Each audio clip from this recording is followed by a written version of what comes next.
যেহেতু উনি মানে আমাদেরকে মনে করেন যে আমরা পারবো না, তা আমাদের মধ্যে এমন জেদ চাপলো যে ওনার কাছ থেকে যে আমরা ওয়ার্ক অর্ডার নিবো, কত টাকার, এগুলো সব বাদ, আমরা বানাই নিয়ে চলে যাবো জিনিস। আছি আমি মাহমুদুল হাসান সোহাগ, অন্যরকম গ্রুপের চেয়ারম্যান হিসেবে আছি। তো আজকে আমি আমাদের এই অন্যরকম গ্রুপের যে যাত্রা, এই স্টোরিটা আজকে শেয়ার করতে চাই। তো অ্যাকচুয়ালি আমাদের শুরু যখন হয়েছিল তখন আই ওয়াজ জাস্ট 19, 19 বছর বয়স। আমি ইন্টার পাস করলাম, ইন্টার পাস করে মানে ঢাকা কলেজে ছিলাম, আমি ঢাকা কলেজ থেকে জাস্ট বুয়েটে ঢুকলাম। তো সেটা ছিল 2000 সালে ডিসেম্বর মাস। তো তখন আমাদের প্রথম যে উদ্যোগ উদ্ভাস, যেটার নাম অনেকে হয়তো আপনি উদ্ভাস নামের সাথে পরিচিত আপনারা। সো উদ্ভাসের যাত্রা শুরু হয় তখন। তো সেটার স্টোরিটা অনেকটা এরকম যে অ্যাকচুয়ালি আমি যখন স্কুলে পড়তাম, জামালপুর জেলা সরিষাবাড়ি থানার একটা মফস্বলের স্কুল। তো সেই স্কুলে যখন আমি পড়তাম অ্যাকচুয়ালি স্কুলটা আমি অনেক কারণে কৃতজ্ঞ, যে বিশেষ করে আমি প্রচুর প্রশ্ন করতাম। তো আমাদের স্কুলটার বৈশিষ্ট্য ছিল, আমাদের যিনি হেড স্যার ছিলেন, হি ওয়াজ ভেরি ইউনিক পার্সন।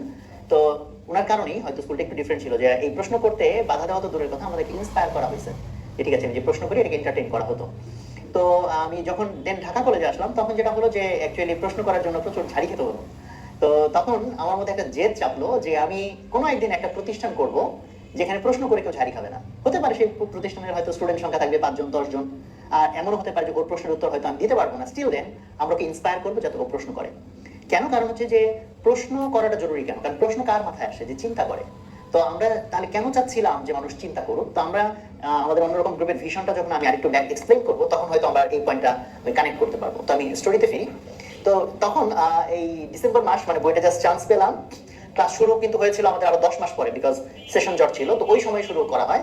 তো আমি তখন একটা মেসে থাকতাম, মোহাম্মদপুর একটা মেসে থাকতাম, আমি আর আমার একটা রুমমেট ছিল হানিদুর নাম। তো আমরা দুজন মিলে শুরু করি। তো আমার কাছে 6,000 টাকার মতো ছিল জমানো টাকা, আর ওর কাছে ওরকম 6,000 টাকার মতো, এই মোটামুটি 12,000 টাকা দিয়ে আমাদের যাত্রা শুরু। আমরা ছোট্ট একটা রুম নিয়েছিলাম মোহাম্মদপুরে, আমাদের ওই যে নুরজাহান রোডে। 800 টাকা মোস্ট প্রবাবলি ভাড়া ছিল, আর আমরা 4 জোড়া বোধহয় বেঞ্চ বানিয়েছিলাম, কিছু লিফলেট ছাপিয়েছিলাম। এই ছিল আমাদের ইনিশিয়াল ইনভেস্টমেন্ট। তো অ্যাকচুয়ালি তখন এই যে একটা বিজনেস, এটা আমি যে একটা এন্টারপ্রেনারশিপের মধ্যে ঢুকতেছি, actually I don't have the idea. কারণ আমার ফ্যামিলিতেও বাকিরা অ্যাকচুয়ালি বিজনেস ব্যাকগ্রাউন্ডের না। তো এই জন্য আমার ঘটনাটা ছিল যে জাস্ট জেদের বসে পড়া, ওই যে আমার যে জেদ চাপছে যে আমাকে এরকম একটা প্রতিষ্ঠান করতে হবে। So I just followed my passion. তো তারপরে অ্যাকচুয়ালি অনেক লম্বা জার্নি শুরু হয়, তখন তো আমি বুঝতে পারি নাই যে আমি কিসের মধ্যে ঢুকলাম। সো এরপরে যেটা হয় যে আমরা তো এই 8-10 মাস ট্রাই করতে থাকলাম। দেখা গেল যে আমাদের যেটা শুরু থেকে যে বেসিক যে থিমটা বুঝে পড়তে হবে, তো সেই থিমটা কিন্তু অ্যাকচুয়ালি খুব যে পপুলার থিম তা কিন্তু না। কারণ মানুষজন উদ্ভাসকে হয়তো এখনো মানুষজন হয়তো কি একটা কোচিং সেন্টার হিসেবে চিনে। সো আমরা কিন্তু অ্যাকচুয়ালি আমাদের যে শুরুটা, এটা হলো একটা কোচিং সিস্টেমের এগেইনস্টে একটা সিস্টেম দাঁড় করানো। মানে কোচিং মানে কি, যে সংক্ষেপে বললে হচ্ছে যে নোট গাইড সাজেশন দিয়ে শর্টকাটের মধ্যে কিভাবে ভালো রেজাল্ট করা যায় এটার প্রিপারেশন নেওয়ানো। আর আমাদের ভিশনটা বা টার্গেটটাই ছিল যে না, ওই শর্টকাটে না, বরং তুমি মাথা খাটাবা, বুঝবা, একটা জিনিসের ডেপথে যাবা, একটা জিনিসকে ফিল করবা, সো দ্যাট তোমার ভিতর বেসিক স্ট্রং হয় এবং তুমি আলটিমেটলি যোগ্যতা নিয়ে বড় হও। তো যে কারণে ইট ওয়াজ এ লং স্ট্রাগল। তো এরপরে যেটা হলো যে বইটা যখন ক্লাস শুরু হলো 10 মাস প্রায়, তার একদিন মোস্ট প্রবাবলি হবে, কারণ আমার হিস্ট্রি কিছু একটু টাইম ফ্রেম এদিক সেদিক হতে পারে, মেমোরি অনেক জায়গায় একটু হয়তো লস্ট হয়ে গেছে। তো তখন যেটা হলো যে আমার এখন পর্যন্ত যে পার্টনার, আমি এবং আবুল হাসান লিটন, তো যারা যে দুজন আমরা আছে আলহামদুলিল্লাহ 21 বছর ধরে একসাথে আমরা কাজ করতেছি। তো তখন হচ্ছে আমরা লিটনকে অ্যাপ্রোচ করলাম পার্টনার হওয়ার জন্য। কারণ কি, যে আমাদের যেহেতু তখন টাকা পয়সা নাই, ফলে টিচারকে রাখতে গেলে তো এক্সট্রা পেমেন্ট দিতে হবে। তো পেমেন্ট দেওয়ার চেয়ে ভালো হচ্ছে পার্টনার বানিয়ে নেওয়া। তো লিটন তখন হচ্ছে হলেই থাকতো। তো হলে স্যার ওকে অ্যালাউ করেছিল, ও হলের মধ্যে কিছু ব্যাচ পড়াতো। তখন লিটনকে বললাম যে তুই আমাদের পার্টনার হ। তো যেদিন লিটনের সাথে মিটিং, সেই ওই দিনে আবার ও আরেক ফ্রেন্ডকে নিয়ে আসছে, মাজেদ নাম, ও এখন ইউএসএতে থাকে। তো এখন আমরা ভাবলাম যে লিটনকে শুধু প্রপোজ করলে ও সাথে আসছে, ওকে প্রপোজ না করলে খারাপ দেখা যায়। তো আমরা দুজনকে প্রপোজ করলাম, তো দুজন আমাদের পার্টনার হয়ে গেল। এই 4 জন আমরা পার্টনার হইলাম। হওয়ার পর বইটা ক্লাস শুরু হলো এরপরে যেটা হলো যে হামিদ ওর পার্সোনাল কিছু কারণে কন্টিনিউ করলো না। ও না করার পর তখন আমরা ওই যে টিচারের গ্যাপ ফিল আপ করার জন্য আমাদের আরেক ফ্রেন্ড ছিল পাভেল, ও এখন দুবাইতে আছে। তো ওকে আমরা ইনভাইট করলাম and he became our partner. So মানে জিনিসটা হচ্ছে যে টিচার খরচ বাঁচানোর জন্য পার্টনার বাড়াচ্ছি আমরা। তো এরপরে আমাদের যে স্ট্রাগলটা, সেটা অ্যাকচুয়ালি অনেক লম্বা স্ট্রাগল, বিকজ উদ্ভাস ব্রেক ইভেনে গিয়েছে প্রায় 8-8ম বছরের মতো, মোস্ট প্রবাবলি 7 বছর পার করে 8 বছরের সময় বোধহয় আমরা মানে এমন একটা পর্যায়ে গিয়েছি যে আর ধার দেনা করে চলতে হচ্ছে না। তো এই স্ট্রাগলটা একটু যদি ব্যাকগ্রাউন্ডে ফিরি, যে আমরা ওই যে বুয়েটে আমরা 4 ফ্রেন্ড মিলে তখন আগাচ্ছি, তখন যখন আমরা বুয়েট থেকে বের হব, পাশ করার সময় চলে আসছে প্রায়, মানে প্রায় 5.5 বছর আমরা একসাথে থাকার পর, তখন পর্যন্ত আমাদের এমন অবস্থা যে নুন আনতে পান্তা ফুরায়, কোনোদিন খাই কোনোদিন না খেয়ে থাকি। তারপর মানে এই 4 জনই আমরা দেখা যায় টিউশনি করে, এটা সেটা করে যে টাকাটা আর্ন করি তার একটা বড় অংশ এখানে ভর্তুকি দিই। কিন্তু আমাদের যেটা মূল জিনিসটা ছিল যে বুঝে পড়তে হবে, এই জায়গাটাতে আমরা কম্প্রোমাইজ করি নাই, কারণ আমরা এটা ফিল করছিলাম আমরা যে নোট গাইড সাজেশন দিই খুব দ্রুত স্টুডেন্টরা চলে আসবে, দ্রুতই হয়তো আমরা একটা মানে অর্থনৈতিক সচ্ছলতার দিকে যাব, কিন্তু আমাদের ওই নীতিটাতে আমরা অটল ছিলাম যে না, বুঝে পড়তে হবে এবং এইটাকেই এস্টাবলিশ করতে হবে। তো এর জন্য অ্যাকচুয়ালি অনেক স্যাক্রিফাইস করতে হয়েছে। তো যখন ওইটার ফিনান্সিয়াল ভবিষ্যৎ দেখা গেল যে আসলে খুব নড়বড়ে, কি হবে না হবে, 5.5 বছর অলরেডি হয়ে গেছে, তখন ওই মাজেদ এবং পাভেল ওরা পরপর দুজন কুইট করলো। যেহেতু উনি মানে আমাদেরকে মনে করলেন যে আমরা পারবো না, তা আমাদের মধ্যে এমন জেদ চাপলো যে ওনার কাছ থেকে যে আমরা ওয়ার করা নিবো, কত টাকার, এগুলো সব বাদ, আমরা বানাই নিয়ে চলে যাবো জিনিস, যে এটাতে ওরা ফিউচার দেখতেছে না, plus they will be engaged in some other stuff. তো যাই হোক, আমি আর লিটন তখন আমরা ভাবলাম যে না ঠিক আছে, আমরা একটু দেখি, লেগেই থাকি কি হয়। তো এটা কিন্তু একটা ইম্পর্টেন্ট জায়গা হতে পারে আমাদের লাইফের লেসন নেওয়ার জন্য, যে যদি তখন আমি আর লিটনও ছেড়ে দিতাম, তাহলে হয়তো হিস্ট্রিটা এইভাবে লেখা হতো যে বইটার 3-4টা পাগলা ছেলে পেলে কিছু একটা নতুন কিছু করতে চাইছে, এন্ড দেন কিছুদিন পরে টাইট হয়ে ব্যাক টু দ্য প্যাভিলিয়ন সব ছেড়ে ছুড়ে দিছে। বাট এই দুজন আমরা একটু আরেকটু বেশি দেখতে চাওয়ার ফলে আলটিমেটলি উদ্ভাস বিকেম এ সাকসেস, তাই না? তো ফলে এখান থেকে একটা লাইফ লেসন আমরা নিতেই পারি যে যে কোনো একটা মানুষ সে হয়তো সাকসেসের অনেক কাছে চলে যায়, বা সে তো আর জানে না, কেন ওটা তার ভিজিবল না, দেখা যায় না যে আর কতটুকু আগালে আমি সাকসেসফুল হব, হয়তো ওই মুহূর্তে সে কুইট করে। তো এরকম একটা প্রভাবই আছে যে ভোর যত কাছে রাত কিন্তু তত গভীর হয়, তাই না? রাত তত গভীর হয়, ভোর তত কাছে চলে আসে। তো এই জন্য এই জিনিসটা স্টোরির মধ্যে থেকে আমাদের নেওয়া আছে। So in the meantime story একটু প্যারালাল ব্রাঞ্চে যাই। সো উদ্ভাসের তো স্ট্রাগল সেই বইটা শুরু থেকেই শুরু হয়ে গেল। এর মধ্যে বইয়ের ফার্স্ট ইয়ারে থাকতেই আমাদের আমরা যে 3 ফ্রেন্ড ইলেকট্রনিক ভোটিং মেশিন বানিয়েছিলাম, এখানে প্রসঙ্গত বলে রাখি যে যে ইলেকট্রনিক ভোটিং মেশিন বা ইভিএম যে প্রজেক্টটা, যেটা বাংলাদেশ সরকার নির্বাচন কমিশন অ্যাডপ্ট করেছে এবং পরপর বেশ কয়েকটা ইলেকশন ইভিএম দিয়ে হয়েছে, ওই ইভিএমটা কিন্তু আমাদের প্রজেক্ট ছিল। তো ওটার ব্যাকগ্রাউন্ডের দিকে একটু আসি। তো ওই ইভিএম আমরা যে 3 জন বানিয়েছিলাম, আমি, মাসুম এবং মিকাইল। মাসুম মিকাইল এখন আমেরিকায় থাকে। তো আমরা 3 ফ্রেন্ড মিলে, সব অবশ্য মিকাইল পরে জয়েন করেছে, আমি আর মাসুম মিলে আমরা আবার এদিকে আমি আর মাসুম মিলে আমরা একটা সফটওয়্যার কোম্পানি খুলেছিলাম বইটার ফার্স্ট ইয়ারের লাস্টের দিকে। তো মাসুম আবার এই সফটওয়্যারের কাজ ভালো পারতো, আমি আবার সফটওয়্যারের কাজটা তখন তেমন কিছু পারি না। তো মাসুম ওয়াজ ইন্টারেস্টেড, এই সেই কোডিং টোডিং করে। তো আমি দেখলাম যে এগুলো পারে, তখন হচ্ছে আমরা চিন্তা করলাম ওয়েল আমরা তাহলে দেখি না, এটা দেখি কিছু করা যায় কিনা। বিকজ মানে ওইখানে একটা বিষয়ে কাজ করছে আমাদের মধ্যে, সেটা হলো যে আমরা যখনই প্রযুক্তি পণ্যের বিষয়টা দেখি যে always made in some other countries, তাই না? বাইরের দেশ থেকে, মানে প্রযুক্তি পণ্য বাংলাদেশে তৈরি হচ্ছে, মানে মানে এক্সাম্পল খুব কম, এখনো কম, আর তখন তো একেবারেই কম ছিল।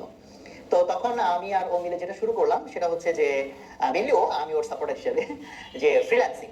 তো তখন তো ফ্রিল্যান্সিং শব্দের কথা বলতেছে 2000 মেবি 1 সাল বা 2 সালের শুরুর দিকের কথা মেবি। তো তখন তো ফ্রিল্যান্সিং ওয়ার্ডটাই মানুষের কাছে মানে খুবই আননোন। তো তখন গেটে কোডার নামে একটা ওয়েবসাইট ছিল, তো আমরা ওখানে বিট করা শুরু করলাম। তো মাসুমের কম্পিউটার ছিল না, আমার একটা কম্পিউটার ছিল। এবং মাসুমের স্টোরিটাও এখানে বলতে চাই, that could be an inspiration to all of you. তো মাসুমের জন্ম হচ্ছে সিরাজগঞ্জে, এবং ও একটা মানে নর্মাল ফ্যামিলি থেকে উঠে আসা, কারণ ওর বাবা প্রাইমারি স্কুলের একজন টিচার।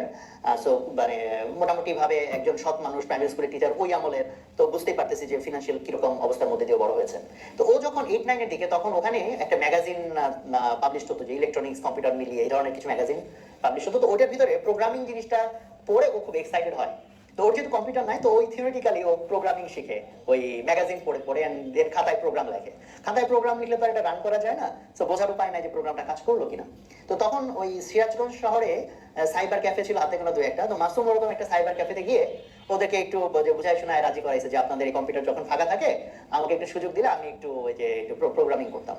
তো তারা মাসুমের রিকোয়েস্ট দেখে, আরো তুমি ছোটখাটো মানুষ ছিল, তো যাই হোক তারা ওকে অ্যালাউ করে। তো ওখানে ওই কিছু তখন ও কোডিং শিখে, সেই ও যখন 9-10 পড়ে।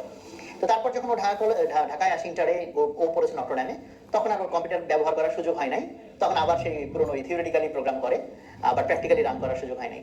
এরপরে যখন বুয়েটে আমার কম্পিউটার আছে, তখন আমি হচ্ছে যে ঠিক আছে চলো আমার কম্পিউটারে বসে তুমি কাজ করো। তো ও কাজ করে, আমি সাথে সাথে একটু দেখি, শিখি। সো এর মধ্যে ও হচ্ছে যে গেটে কোডারে কোড করা শুরু করলো। And as he was very genius, right now ও এখন ইন্টেলে কাজ করে, খুব বড় বড় কাজ করতেছে এখন আলহামদুলিল্লাহ। তো ও ওই গেটে কোডারে বেশ কিছু কাজ তখন পেয়ে গেল, এবং বেশ কিছু কাজ ছিল যথেষ্ট ক্রিটিক্যাল, যেটার ভিতরে ইভেন ইলেকট্রনিক্স এর নলেজও দরকার ছিল, আবার কম্পিউটার সায়েন্সের নলেজও দরকার। আমি মাসুম মিকাল 3 জনই কিন্তু triple electrical and electronic engineering এর। আর কম্পিউটার সায়েন্সটা যেহেতু প্রোগ্রামিংটা ও ভালো পারে, ওই দুটোর কম্বিনেশনে এমন কিছু প্রজেক্ট আমরা করতে পারলাম যেটা নর্মালি জাস্ট সিএসসি ব্যাকগ্রাউন্ডের যারা, ওদের পক্ষে করা সম্ভব না। এরপরে আমাদের প্রায় কত ওই সময় 70,000 টাকার মতো আমরা আমাদের আর্ন করলাম। তো এখনই তো টাকা আনা বলতে রিসেন্টলি একটু সহজ হয়ে গেছে, বা সেই 2002-3 সালের কথা। তখন টাকা আনার ব্যাপারটা, বিদেশ থেকে টাকা নিয়ে আসা মানে যথেষ্ট জটিল ব্যাপার ছিল। তো অনেক দৌড়ঝাঁপ করে আমরা সেই টাকা বাংলাদেশে আনলাম। আনার পর ওই টাকা দিয়ে আমরা প্রথম যেটা করা হলো যে মাসুমকে কম্পিউটার কিনে দেওয়া হলো। তো এটাও আমি স্টোরিটা এই জন্য আনলাম বিকজ স্টোরির ভিতর থেকে ইন্সপিরেশনটা নেওয়ার জন্য যে আমাদের আজকের দিনে যদি কেউ বলি আমি কাউকে যে ভাই তুমি যে প্রোগ্রামিং করে আউটসোর্সিং করে তুমি ইনকাম করতে পারো, সে বলে ভাই আমার কম্পিউটার নয়, আপনি এটা কি বলতেছেন। সো মাসুমের স্টোরি কিন্তু একটা রিয়েল স্টোরি আমি শেয়ার করলাম যে একজন মানুষ সে প্রোগ্রামিং শিখেছে, সফটওয়্যার বানানো শিখেছে, সেই সফটওয়্যার বিদেশের কাউকে এক্সপোর্ট করেছে, সেই টাকা দেশে আসার পর সে কম্পিউটার কিনেছে, তাই না? ফলে এখান থেকে আমাদের যে লেসনটা নেওয়া দরকার যে মানুষের যদি ইচ্ছা শক্তি থাকে, সে যদি করতে চায় এটা কিছু, এটা হয়ে যায়। হ্যাঁ, আর যারা আসলে আগাতে চায় না লুজার, তারা হচ্ছে অজুহাত খুঁজে যে আমার তো ভাই এটা নাই ওইটা নাই ইত্যাদি ইত্যাদি। তো ওই যাই হোক, আউটসোর্সিং দিয়ে যখন আমাদের শুরু হলো তখন আমরা এটাকে একটা কোম্পানির মতো করে চিন্তা করলাম। আমরা নাম দিলাম জেরন, 0 আর 1 মিলিয়ে জেরন একটা নাম দিলাম। এবং তখন হচ্ছে আমাদের ফ্রেন্ডরা একটু কিছু দিল যে এই তোরা কি করিস কম্পিউটারে বসে বসে। তখন ওদের মধ্যে কেউ কেউ বললো যে আরে আমার মামার তো এই ব্যবসা আছে, তোরা একটা তাহলে সফটওয়্যার বানিয়ে দেবো। অমুক এসে বললো যে আমার তো অমুক চেনা আছে, তোরা কি এটা করতে পারবি কিনা। তো এরকম টুকটাক বাংলাদেশি দু একটা কোম্পানির সফটওয়্যার আমরা করলাম, যদিও অনেকগুলো পেমেন্ট পাইছি, অনেকগুলো পাই নাই, বাট মানে still then we are happy যে আমরা কিছু একটা করতেছি। তো এভাবে মোটামুটি ভাবে আমাদের সফটওয়্যারের যাত্রাটা শুরু হলো। সো ওইদিকে উদ্ভাস চলতেছে স্ট্রাগলের মধ্যে দিয়ে। আর সফটওয়্যার স্ট্রাগলটা খুব তুলনামূলক নাই বিকজ আমাদের অফিসের ভাড়া নাই, কিছু নাই, অপারেটিং কস্ট নাই, জাস্ট আমাদের কম্পিউটারে আমরা সফটওয়্যার বানিয়ে বিক্রি করতেছি। তো এইভাবে চলতে চলতে আমাদের যখন থার্ড ইয়ারের দিকে আমরা, তখন আমাদের খুব প্যাশন তৈরি হলো ইলেকট্রনিক্স এর দিকে, এমবেডেড সিস্টেমস এর দিকে। তখন ওই ইলেকট্রনিক্স, এমবেডেড সিস্টেম, সার্কিট এগুলো নিয়ে আমরা বিভিন্ন কাজ শুরু করি এবং কিছু কিছু ক্লায়েন্টকে ইভেন আমরা তখন এই প্রোডাক্টগুলো বানিয়ে দেওয়া শুরু করি। তো ওখানেও একটা ইন্সপায়ারিং স্টোরি আছে, ওই স্টোরি বলতে গেলে আবার একটু সময় বেশি লেগে যাবে, স্টিল দেন স্টোরি তো শুনতে খারাপ লাগার কথা না। তো আমরা যখন এই সার্কিটের কাজ শুরু করলাম, তখন একদিন হঠাৎ আমাদের স্টুডেন্ট, উদ্ভাসের এক স্টুডেন্ট, ও এসে আমাদেরকে দেখালো যে পেপারে একজন বিজ্ঞাপন দিয়েছে যে তার একটা সার্কিট দরকার, কেউ তাকে বানিয়ে দিতে পারলে যোগাযোগ করতে বলছে। তো আমরা মানে সেই বিজ্ঞাপন দেখে ওনার ওখানে গেলাম। তো আমিও তখন অনেকে আমাকে দেখে তখন হয়তো 8-9 এর বাচ্চা মনে হয়, মাসুমেরও সাইজ ইভেন আমার চেয়েও ছোট। তো আমাদেরকে দেখে সে তো ভরসা পাওয়ার কোনো কারণ নাই। তো আমাদের সাথে সে যেরকম মানে লুক দিল, আমরা খুব অফেন্ডেড ফিল করলাম যে লোকটা আমাদেরকে ঠিক পাত্তাই নিল না। তো আমরা তারপরে তার কনফিডেন্স শো করলাম যে না আমরা এই কাজটা পারবো। মানে এটা ছিল একটা মানে অটোমেশনের কাজ, একটা ভ্যাকুয়াম চেম্বার, ওটার প্রেসার কমে বাড়ে, ওটার সাথে মিলে একটা সেন্সর দিয়ে কিছু মেশিনকে অন অফ করতে হবে। তো সেই মেশিনকে অন অফ করার মাধ্যমে হচ্ছে পুরো জিনিসটা, যেটা ম্যানুয়ালি করতে গেলে যে জিনিসটা মানে যে মানে যেভাবে মেশিনগুলো নিয়ন্ত্রণ করা দরকার, ম্যানুয়ালি আসলে এভাবে হয় না, এটাকে অটোমেট করতে হবে। তো আমাদেরকে পরে আমরা বললাম যে ঠিক আছে লেট আস ট্রাই। তো উনি আমাদেরকে ওই সেন্সরটা দিলেন, যে সেন্সরটা দিয়ে ওই ভ্যাকুয়াম প্রেসারটাকে সেন্স করে। তো আমরা সেন্সরটা নিয়ে আসলাম। তো উনি বললো যে আপনারা কি আসলে পারবেন? তো আমরা তো এটাকে খুব হিসেবে নিলাম যে এরকম মানে আমাদের অ্যাবিলিটি নিয়ে কোশ্চেন। তো বললো ঠিক আছে নিয়ে যান, দেখেন 5-7 দিন দেখেন, তারপরে জানান যে আপনারা পারবেন কিনা। তো এই সেন্সরটা উনি আমাদেরকে দিলেন, এটুকু বিশ্বাস করলেন যে এটা নিয়ে আমরা পালায় যাবো না। তো আমরা একদম লিটারেলি মানে দিন রাত পরিশ্রম করে ওই সেই সার্কিট বানানো শুরু করলাম। সার্কিটটা মোটেও সহজ ছিল না বিকজ অ্যানালগ সিগন্যাল নিয়ে বেশি যথেষ্ট জটিলতা ছিল। তো 7 দিন যখন হয়ে গেছে, তো আমরা তখন তাকে জানাই নাই যে আমরা ইভেন সার্কিট বানাই ফেলতেছি। তখন ওনার সাথে কথা হলো। তো আমরা বললাম যে আমাদেরকে একটু সময় দেন। তো উনি এমন একটা মানে এক্সপ্রেশন দিলেন যে আমি তো আগেই জানতাম যে ওনারা পারবেন না। তো এদিকে কিন্তু আমরা সার্কিট প্রায় বানাই ফেলছি। তো আমরা আরো 2-3 দিন নিয়ে 10ম বা 11তম দিনে গিয়ে সার্কিট নিয়ে ওনার সামনে হাজির হয়ে গেছি। তো উনি তো দেখো অবাক যে কি ব্যাপার, সার্কিট নিয়ে চলে আসলো। দেন উনি ওই যে ভ্যাকুয়াম চেম্বার বাদে মুখ দিয়ে একটু প্রেসার টেনে টেনে দেখলো যে হ্যাঁ ওই ইয়েগুলো চেঞ্জ হয়, আমরা যে ডিসপ্লে দিয়েছি ইট ওয়ার্কস, মানে বেসিক যে কাজটুকু হওয়া দরকার সেটুকু হচ্ছে। সো মানে that was very inspiring for us. তারপরে উনি জিজ্ঞেস করলেন যে এটা কত টাকা। তো আমরা ঠিক করে গেছি আমরা অনেক টাকা চাইবো। হ্যাঁ, স্টুডেন্ট মানুষ, তখন আমাদের কাছে তো আমরা বলছি 25,000 টাকা। তো অনেক টাকা, মানে 5-7 দিন কাজ করছে আর ওই বয়সে 25,000 টাকা লট অফ মানি। তো উনি হেসে দিচ্ছে শুনে। আমরা তখন মুখ চাওয়াচাই করতেছি না, একটু বেশি বেশি চাই ফেলছে, তো চাওয়া ঠিক হয় না। তো পরে লাস্টে উনি আমাদেরকে 1 লাখ টাকা দিয়েছিলেন বিকজ এখন আমরা বুঝি যে ওই প্রজেক্ট কিন্তু অনেক জটিল কাজ। মানে এখন যদি এই প্রজেক্ট কোড করি অন্তত হয়তো 5-10 লাখ বা 20 লাখ টাকা হয়তো কোটেশন হইতে পারে এটা। তো বাট মানে that was inspiring for us. তখন আমাদের কনফিডেন্সটা একটু বাড়লো যে না আমরা সার্কিটের কাজ পারবো। আর ইভিএম প্রজেক্টটা শুরু হয় কিন্তু এরপরে। ইভিএম প্রজেক্ট অ্যাকচুয়ালি বইটার আমাদের এক স্যার ছিলেন লুৎফুল কবির স্যার আইআইসিটির। তো স্যারকে গিয়ে আমরা বললাম যে স্যার আমরা একটা প্রজেক্ট করতে চাই যেটার একটা বড় ইম্প্যাক্ট থাকবে। তো স্যার ওই ধরনের, স্যারের কাছে কেন গেলাম কারণ আমরা জানতাম স্যার এই ধরনের বড় বড় কাজ করেন। তো তখন আমরা একসাথে ব্রেনস্টর্মিং করে তখন একটা আইডিয়া আসলো যে বাংলাদেশ যেহেতু গণতান্ত্রিক দেশ, ইলেকশন হয়, সো প্রযুক্তিতে দেশ সামনে আগাচ্ছে, সো কোনো না কোনো দিন ইলেকশন হয়তো টেকনোলজি ইউজ করে হবে। তো ওইটাকে টার্গেট রেখে আমরা চিন্তা করলাম যে আমরা ইয়ে করবো, ইভিএম বানাবো। দেন স্যার আমাদেরকে ল্যাব ফ্যাসিলিটিস দিলেন এবং আমরা ভলেন্টারি কাজ শুরু করলাম। এবং ইভিএম প্রজেক্ট কিন্তু আমাদের ইয়ের পার্ট ছিল না, কি নাম বলে যে আমাদের কোনো কারিকুলাম বা আমাদের একাডেমিক কোনো প্রজেক্ট ছিল না, এটা একটা অ্যাবসলিউটলি এক্সট্রা প্রজেক্ট ছিল। তো ইভিএম এর কাজটা যখন শুরু করলাম, ইন দ্য মিন টাইম তখন আমরা ফিল করলাম যে আমরা ইলেকট্রনিক্স এর নিয়েও যেহেতু কাজ করতেছি, তো আমাদের ওই যে এন্টিটিটা জেরন, যেটা সফটওয়্যার যেখান থেকে বানাতাম, তো আমরা এই এন্টিটিটাকে তখন 2 ভাগে ভাগ করলাম। সফটওয়্যারের জন্য আমরা নাম দিলাম অন্যরকম সফটওয়্যার, তখন এসে অন্যরকম নামটা আসলো। কোম্পানির নাম কিন্তু মাদারের নাম পরে আসছে, চাইল্ডের নাম আগে আসছে, উদ্ভাসের নাম আগে আসছে বা পাইলাসের নাম আগে আসছে। তো তখন পাইলাস নামটা মাসুমের দেওয়া, অন্যরকম নামটা আমার দেওয়া। উদ্ভাসনাটাও আমি দিয়েছিলাম। তো যাই হোক, তখন হচ্ছে আমরা ওই সফটওয়্যারটাকে আলাদা করলাম, অন্যরকম সফটওয়্যার, আর এদিকে পাইলাস আলাদা করলাম, যেটার সাথে আমরা সার্কিটের কাজগুলো করি। তো এইভাবে তখন যখন ইভিএম এর প্রজেক্ট আমরা করি, তখন আমরা বুয়েটের বোধহয় প্রায় লাস্টের দিকে, থার্ড ইয়ার ফোর্থ ইয়ারের দিকে। তো তারপর বুয়েট থেকে পাশ করলাম। বুয়েট থেকে আমরা পাশ করলাম 2006 সালে। 2006 সালে আমি, বিকজ আমাদের সবকিছু মিলে প্রায় 1-1.5-2 বছরের মতো সেশন জট ছিল। তো বুয়েট থেকে যখন পাশ করলাম, তখন বুয়েটের সাথে আমাদের পাইলাপসের একটা চুক্তি হয় এই ইভিএম প্রজেক্টকে ঘিরে। সো পাইলাপস 90% ওই প্রজেক্টের ওনার হয় এবং বুয়েট 10%। সো এরকম একটা চুক্তি দিয়ে আমরা এবং বুয়েট জয়েন্ট ভেঞ্চারে এই ইভিএম প্রজেক্টটাকে আমরা করতে শুরু করি, এবং দেন আমার ইলেকশন কমিশন আমাদেরকে ডাকে, দেন ইট বিকেম এ সাকসেস।